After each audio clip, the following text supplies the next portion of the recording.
wanted to talk about the problem with what's going on with the economy right now and inflation and how I believe we got here.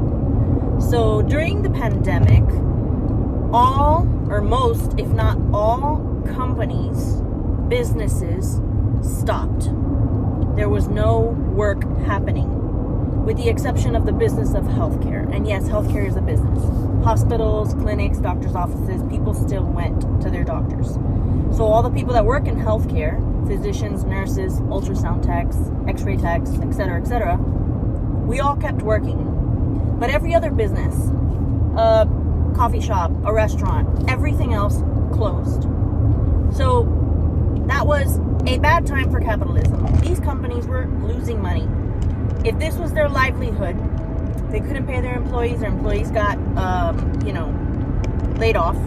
They couldn't pay their own bills if they live off of their own business, their own company. So they were falling behind on their expenses. But everybody that was employed, that kept the job, was fine. Now, fast forward to the pandemic is no longer in full effect, and all these companies have to make a comeback. They took a big hit. They got into a deficit.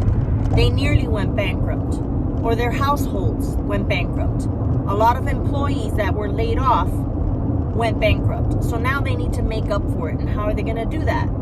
By raising their prices.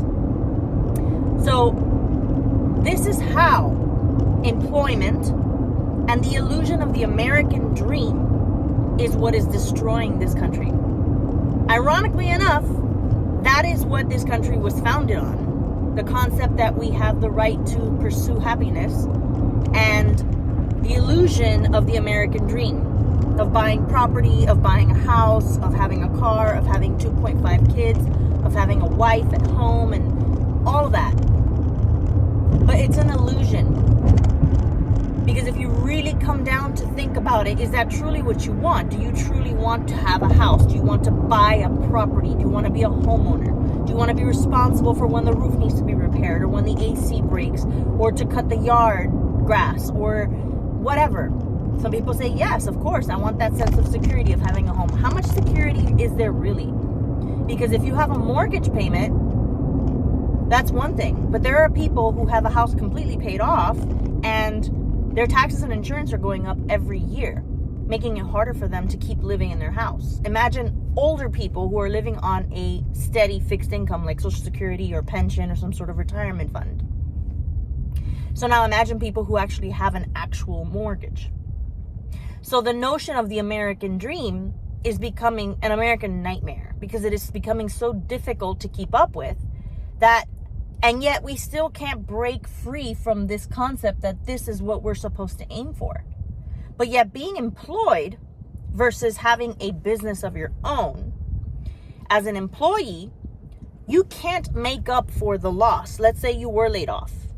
For example, a lot of employees were, like I said, with the exception of healthcare workers.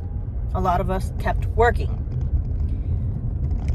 But everyone else, a lot of people got laid off. They got sent home. Their hours were decreased. When they got sent back to work or they found a new job, they didn't necessarily suddenly get a huge raise to make up for all the money that they didn't make during the time that they were working less or they were laid off. But the companies can do this. So if everything is more expensive, insurance, cars, houses, food, it's because these companies are trying to recuperate from the loss. How are employees recuperating from the loss? They can't, unless they're working 2 jobs, 3 jobs, side hustles, door dashing, etc. And so everything went up that is a corporation, that is a private business, that is a capitalist free business. However, being employed does not help. Everybody that was employed or is employed got left behind. So everything is more expensive, but people's cost of living is being more expensive is not in alignment with their income. Unless they increased their skills, they went back to school, got a degree, or started a business on their own, or ask for a significant raise or switch to a different job that was offering them significantly more money. But why would certain companies want to offer more raises or offer more money when they themselves are trying to recuperate their profit, their bottom line, their revenue because of what happened to with the pandemic to their business? They're not. They're going to be hesitant to give raises. They're going to be hesitant to offer more pay. And here we are. Here we are today. That's where we are today. And with housing getting more and more unaffordable, is it really worth it? Because if the American dream was something that felt feasible, then of course it would feel worth it. But when something gets to the point where it is so difficult that it feels nearly impossible, people want to give up. And so they give up on the notion, on the concept of buying a house in the first place. So then that leads to the thought of, well, how am I going to have a family? How am I going to raise children? Like 5 generations living in one household. I'm going to live with my parents and my wife and my child. Or I'm going to live in a van, or I'm going to live in an RV with my wife and my children.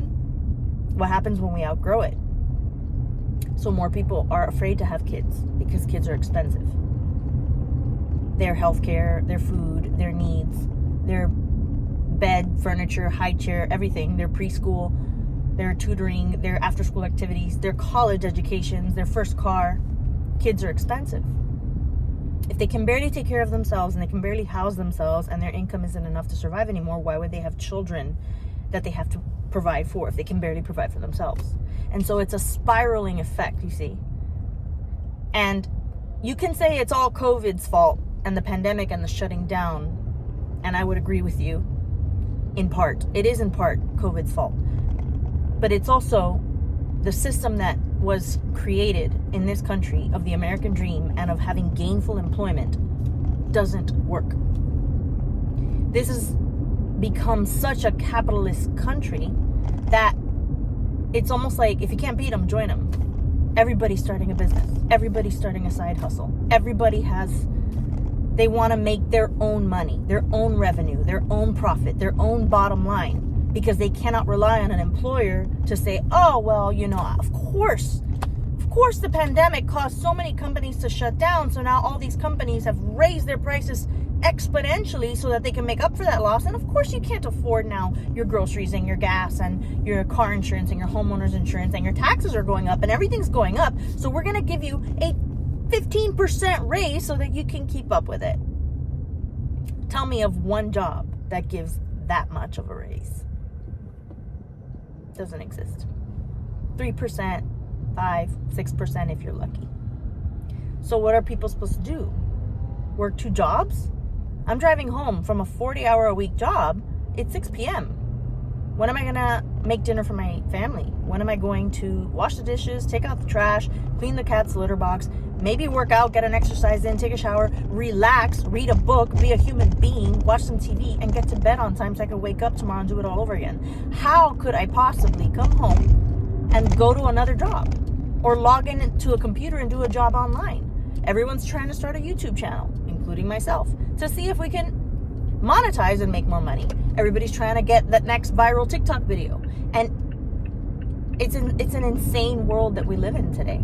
Things are no longer the same as they were before 2020, before 2019. The world has significantly changed, and employment no longer functions. It no longer works unless these employers get with the program, wake up and realize they cannot just focus on their own bottom line and fixing their circumstances and their situations.